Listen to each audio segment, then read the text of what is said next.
News 24 తెలుగుకి స్వాగతం. వార్తలోని ముఖ్యాంశాలు చూద్దాం. ముఖ్యమంత్రి చంద్రబాబు నాయుడుపై అసభ్య పదజాలంతో మాట్లాడిన అంబాటి రాంబాబును మాజీ ముఖ్యమంత్రి జగన్మోహన్ రెడ్డి పార్టీ నుండి మరియు రాష్ట్రం నుండి బహిష్కరించాలని టీడీపీ సీనియర్ నాయకులు మధు రాయల్ డిమాండ్ చేశారు. ప్రజలు మీరు మాట్లాడిన తీరును తీవ్రంగా ఖండిస్తున్నారని, రాబోయే రోజుల్లో మీ పార్టీ నాయకుల ప్రవర్తన మార్చుకోలేదంటే ఇక ఎన్నికల్లో ఒకే సంఖ్యలో పార్టీ గెలుపు ఆశించాల్సి వస్తుందని అన్నారు.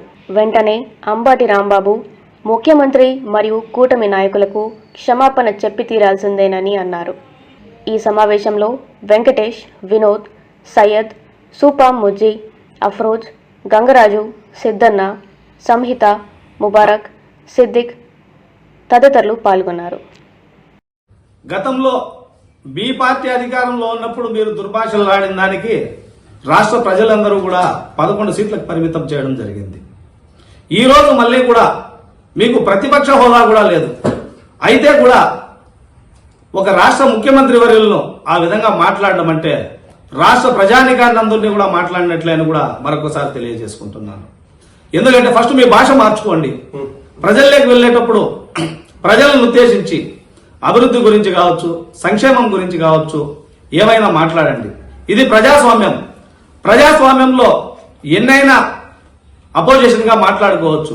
కానీ ఇలాంటి మాటలు మాట్లాడుకోవడం చాలా బాధాకరమని కూడా మరొకసారి తెలియజేసుకుంటున్నాను.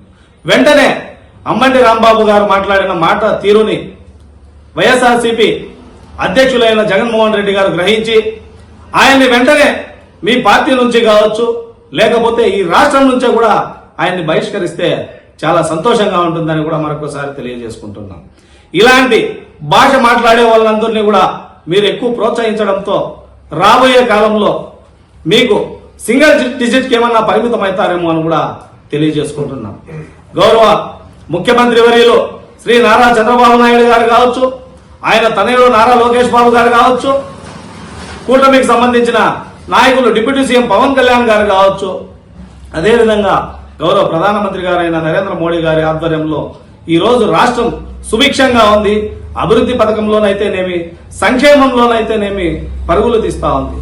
కావున దయచేసి వైఎస్ జగన్మోహన్ రెడ్డి గారు మీకు సూటిగా మేము చెప్తున్నాం, రాష్ట్ర ప్రజలు చెప్తున్నారు, మీరు ఒక్కసారి గమనించండి. ఇలాంటి పదజాలంతో మీరు ఇలా చేయడం చాలా బాధాకరం. రాష్ట్ర ప్రజలందరినీ కూడా అవమానించినట్లుగా ఉంది.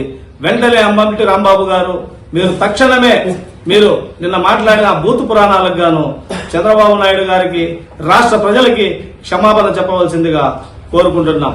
అదేవిధంగా ఈ రోజు ఈ పుంగనూరు పట్టణంలో మేము ఈ మీడియా సమావేశం నిర్వహించడం దేనికంటే మా నాయకుడైన వై మధుసూదన్ నాయుడు గారి ఆదేశాల మేరకు మేము ఈ కార్యక్రమాన్ని కూడా నిర్వహించడం జరుగుతూ ఉంది. జై హింద్, జై తెలుగుదేశం, జై చంద్రబాబు నాయుడు.